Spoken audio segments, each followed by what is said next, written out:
नमस्कार दोस्तों, जय Hind. Welcome to our YouTube channel automation with SAS।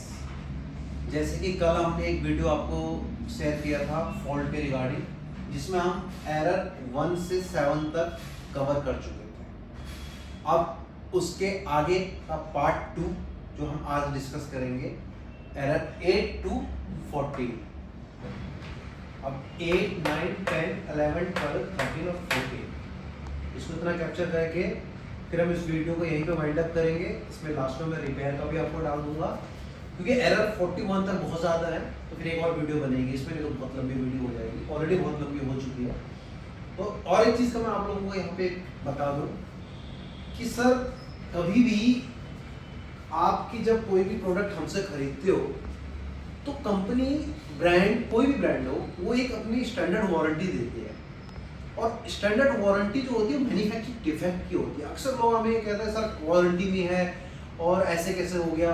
ये सारे रीज़न लोग देखते नहीं है, जो एक्सटर्नल रीज़न है जो वहाँ से आते हैं, फिर वो परेशान रहते हैं। हम नहीं चाहते कि हमारे से जुड़ा हुआ कोई भी लोग परेशान रहे, कोई भी क्लाइंट हमारा परेशान रहे, कोई भी हमारे दोस्त जो इलेक्ट्रिशियन भाई, फ्रीलांसर भाई हमसे परेशान रहे।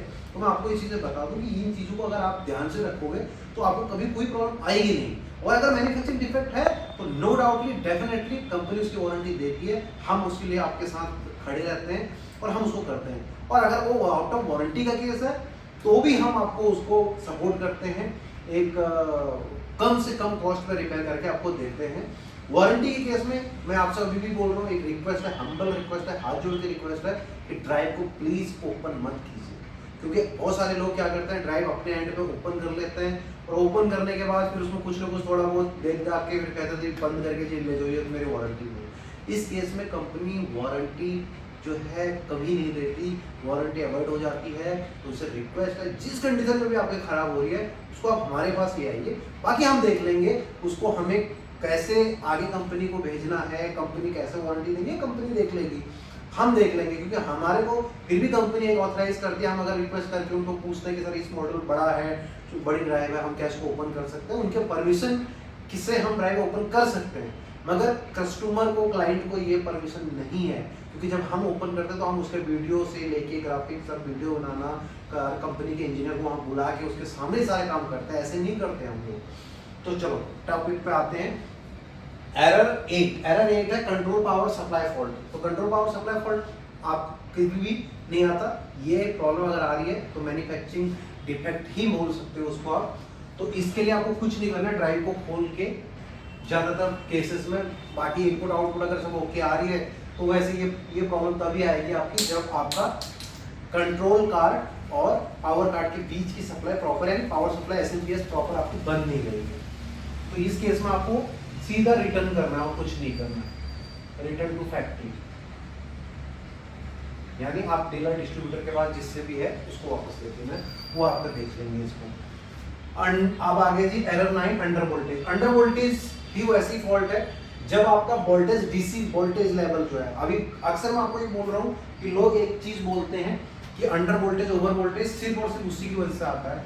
अंडर वोल्टेज भी ये है कि आपका अगर पीछे से सप्लाई प्रॉपर आ रहा है, फिर भी अंडर वोल्टेज का एरर आ रहा है, तो इसमें भी ये होता है, अंदर कैपेसिटर खराब हो सकते हैं, कैपेसिटर बस्ट हो सकता है, तो ये भी फॉल्ट तब भी आ सकता है। तो हमेशा पीछे की सप्लाई के पीछे ही नहीं पड़ना कि हमारे पीछे सप्लाई तो ओके आ रही है, ड्राइव में एरर क्यों आ रहा है। तो ये एरर में भी आपको एक्सटर्नल को चेक करने की ज़्यादा है नहीं, अंडर वोल्टेज है, अगर इनपुट सप्लाई ओके है तो ये भी रिटर्न टू फैक्ट्री पे ही जाता है। AC drive overload. अब जो ये एरर है सर, ये एरर में अक्सर लोग क्या करते हैं, सबसे बड़ी गलती क्या करते हैं, मोटर और ड्राइव का कॉम्बिनेशन सही नहीं लगाते। 15 HP की मोटर है फॉर एग्जांपल, या 12.5 HP की मोटर आती है और उसमें 10 HP की ड्राइव लगा देते हैं, तो उस कंडीशन में जब ड्राइव अंडर रेटिंग हो जाती है तो ओवरलोड का एरर आएगा ही आएगा, और कोई वजह नहीं है इसका ड्राइव ओवरलोड होने का। जब आप अंडर रेटिंग यूज करोगे तो ये प्रॉब्लम आएगी ही आएगी, यानी आपका मोटर की रेटिंग जो भी है आपको ड्राइव उस रेटिंग की या उससे हायर रेटिंग की ही यूज करनी है, उससे नीचे आप यूज नहीं कर सकते।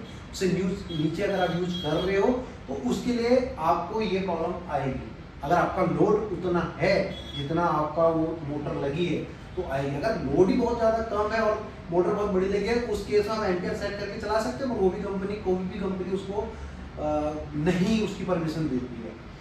तो ठीक है जी, एसी ड्राइव ओवरलोड तभी आएगा जब आपका ड्राइव छोटी है, मोटर बड़ी है।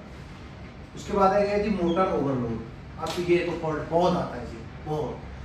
मोटर ओवरलोड का भी लोगों का अक्सर होता है, ये फॉल्ट ज्यादातर एक्सटर्नल के वजह से आता है, एक्सटर्नल प्रॉब्लम की वजह से आता है। सपोज करो फॉर एग्जांपल एक एक्सट्रूडर एप्लीकेशन है, उस एप्लीकेशन में रात में कोई प्रॉब्लम आया, कोई फॉल्ट आई मशीन में, और मशीन अपने शट डाउन हो गया सडनली, और सुबह ऑपरेटर उसको जब चालू करता है तो उस बैरल के अंदर, स्क्रू बैरल के अंदर जो उसका माल भरा पड़ा हुआ है, वो स्क्रू को पकड़ के रखता है। प्लास्टिक है, और प्लास्टिक जब हार्ड होता है तो कुछ चिपक के रखता है, बिल्कुल उसको पकड़ के रखता है।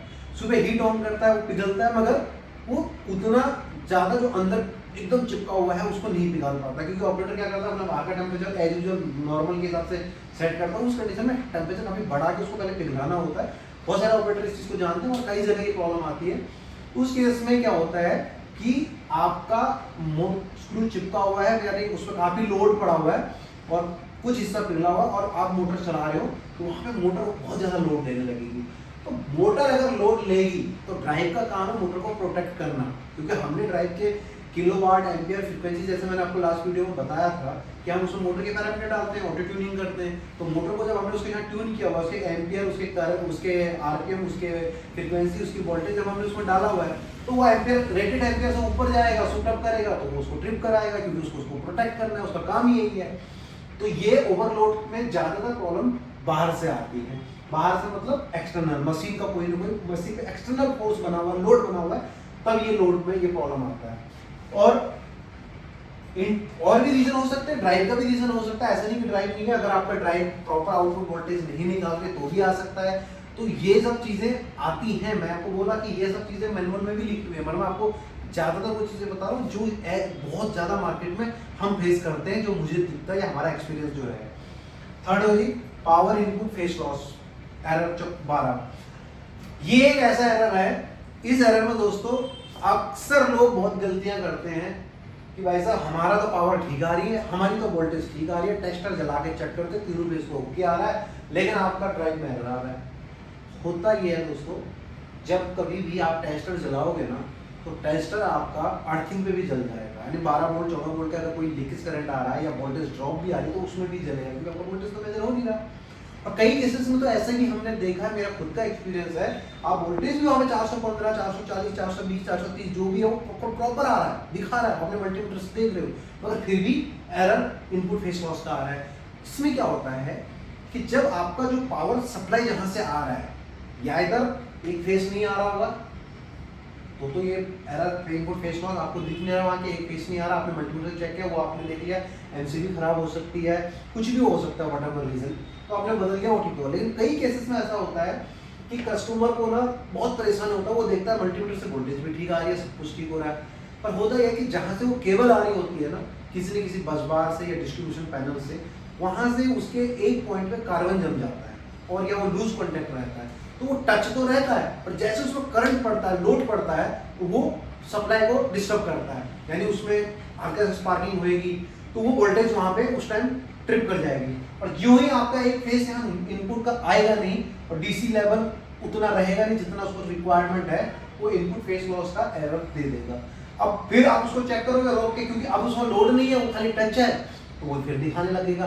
तो ऐसे प्रॉब्लम्स इसमें अक्सर आते हैं। तो एक मेरा आपको खास तौर पर रिक्वेस्ट है, इस केस में इनपुट फेस लॉस में पहले आप पीछे से सारी सप्लाई चेक करो, वो अगर ओके है तो एक और रीजन इसका, फिर वो कॉमन रीजन है, मतलब वो हार्डवेयर का इशू हो सकता है, जब आपका इनपुट का जो इनपुट में आपका मॉड्यूल है, जो इनपुट में आपका मॉड्यूल लगा हुआ है, जो एसी से डीसी में कन्वर्ट कर रहा है, तो वो एम्पलीफायर या मॉड्यूल है, जो भी आप उसको बोल सकते हो, वहाँ पे अगर एक, तो अगर बड़ी ड्राइव है तो तीनों अलग अलग उसमें मॉड्यूल होते हैं, तो वो एक अगर ओपन है, खराब है, वहाँ से भी ये एरर आता है।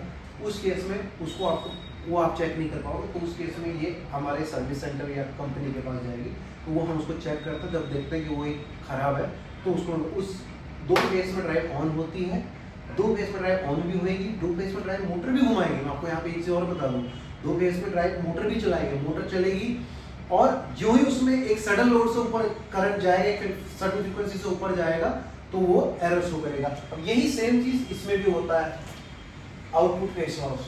आउटपुट फेज लॉस में भी सिमिलर चीजें हैं। जो ड्राइव से केबल जा रही है मोटर तक, आइदर वहां पे कहीं ना कहीं कोई ना कोई लूज कंटेक्ट है, चाहे टर्मिनल पे है, चाहे आपका ड्राइव के टर्मिनल पे है, चाहे कहीं अपने मोटर के टर्मिनल पे है, या कहीं बीच में आपने कोई ज्वाइंट कर रखा है, उससे कोशिश करना है कभी भी मोटर और ड्राइव के बीच के जो वायर है उसमें कहीं पे भी ज्वाइंट ना हो, कोई भी वो डायरेक्ट वायर जाए, बहुत अच्छी बात है।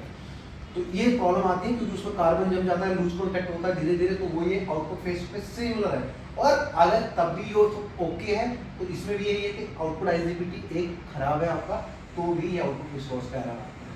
तो output phase loss, input phase loss जैसा है, दोनों बिल्कुल सिमिलर एक तरह, एक इनपुट साइड से है, एक आउटपुट साइड से। और 14 नंबर है यार, 14 नंबर जो सबसे ज्यादा समझ में आता है, मॉड्यूल ओवरहीट। इस एरर के लिए ज्यादातर एरर मॉड्यूल ओवरहीट बड़े ड्राइवों में बहुत ज्यादा आता है, छोटी में भी आता है मगर बड़े बहुत ज्यादा आता है।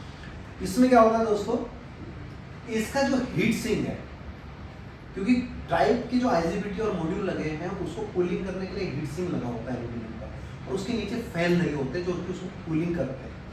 वहां पे टॉप हो जाता है। जो हीट सिंक आप अगर देखोगे तो उसमें हीट सिंक के पतले पतले स्लैब से बने होते हैं। जब कूलिंग फैन चल रहा होता है कंटिन्यूसली और हमारा पर डस्टी इन्वायरमेंट होता है, तो डस्ट भी, क्योंकि फैन जब चलेगा तो डस्ट सक करेगा तो वो डस्ट धीरे धीरे वहां बैठता है। तो जब वो बैठ के ना उसको चॉक कर देता है, जब वो यहाँ से पंखा चल रहा है लेकिन हवा ऊपर बाहर नहीं निकाल पा रहा, आर पार नहीं हो पा रही है, तो वो जो डस्ट जो वहाँ जमा हुआ है वो जब हीट सिंक ब्लॉक कर देता है तो ड्राइव का अंदर आईजीबीटी का टेम्परेचर बढ़ने लग जाता है, मॉड्यूल का टेम्परेचर बढ़ने लग जाता है, तो वो ड्राइव एरर शो करने लग जाती है। अब इस केस में लोग और एक चीजें हैं, ये तो एक प्रॉब्लम हो गया, फैन नहीं चल रहा, ये प्रॉब्लम हो गया। लोग कहते हैं हमारी ड्राइव भी नहीं है, फैन भी चल रहा है, फिर भी ये एरर आ रहा है। तो जब उस कंडीशन में अगर ये एरर आ रहा है तो आप ये देखिए कि आपके पैनल के आसपास का सराउंडिंग टेम्परेचर कैसा है। आपने पैनल जहाँ रखा है वहाँ बहुत ज़्यादा टेम्परेचर कोई मशीन के पास रखा है तो भी एरर आएगा। और अगर वो भी सब ओके है, फिर आप ये देखिए आपने जो पैनल बनाया है उस पैनल के अंदर से क्या हीट बाहर निकल रही है, क्योंकि होता ये है लोग कॉम्पैक्ट के चक्कर में ना उसको काफ़ी छोटा कर देते हैं। तो ड्राइव तो हीट बाहर निकाल रहा है, ड्राइव के पंखे से तो बाहर निकल रही है, मगर उस पैनल के जो कैबिन है उससे बाहर नहीं निकल पा रही। उस कैबिनेट के अंदर गर्म हवा फंस के रह जाती है, क्योंकि जो वहाँ पे आपने एडजस्ट प्रॉपर नहीं दिए हैं, तो वहाँ पे नहीं दोगे तो वहाँ पे नहीं देने की वजह से वहाँ का टेम्परेचर फिर भी बढ़ने लगेगा। तो ड्राइव तो कर रहा है, साथ में जो हम पैनल बनाते हैं उसमें प्रॉपर फिल्टर और एडजॉस्ट पंखे दोनों लगे होने चाहिए, ताकि अंदर जो गर्मी है वो बाहर निकले। तो बाहर निकलेगी तो आपका ये प्रॉब्लम नहीं आएगा। और ये प्रॉब्लम सबसे ज़्यादा इन्हीं वजह से आता है जो मैंने आपको 3-4 बताए, और कोई रीज़न नहीं है मॉड्यूल ओवरहीट का। कोई मैन्युफैक्चरिंग डिफेक्ट की वजह से बहुत कम चांसेस हैं। एक इसका और भी रीज़न होता है, इसका हीट सिंक कंपाउंड होता है जो आईजीबीटी और हीट सिंक के बीच में लगता है, और टेम्परेचर मेजरमेंट के लिए बड़ी ड्राइव में एक फीडबैक भी जाता है कंट्रोल गार्ड को, वो अगर सेंसर भी फेल हो जाता तो भी आता है, बट वो बहुत कम आता है। 99% जो मैंने आपको 4-5 चीज़ें बताई है उसी की वजह से। तो अब मैं आगे आपको यही बोलूँगा, आज मैंने यहाँ तक अब तक ख़त्म कर दिए, तो हमारे वीडियो को लाइक और शेयर और कमेंट्स जरूर करिएगा दोस्तों। हम इस टॉपिक पे जो बाकी आगे के एरर बचे हुए हैं उस पर भी मैं वीडियो बनाऊंगा, और इसी वीडियो में अपने रिपेयर सेंटर का एक आपको वीडियो भी अटैच करूँगा। आप देखना हम लोग जो रिपेयर करते हैं कंपोनेंट लेवल पर रिपेयर करते हैं, तो आपको कभी भी कोई भी ड्राइव एनी ब्रांड अगर आपको रिपेयर करवानी हो, सर्विस करवानी हो, तो आप हमारे से कॉन्टेक्ट कर सकते हैं, हम आपको उसकी सर्विस करवा सकते हैं। Thank you so much.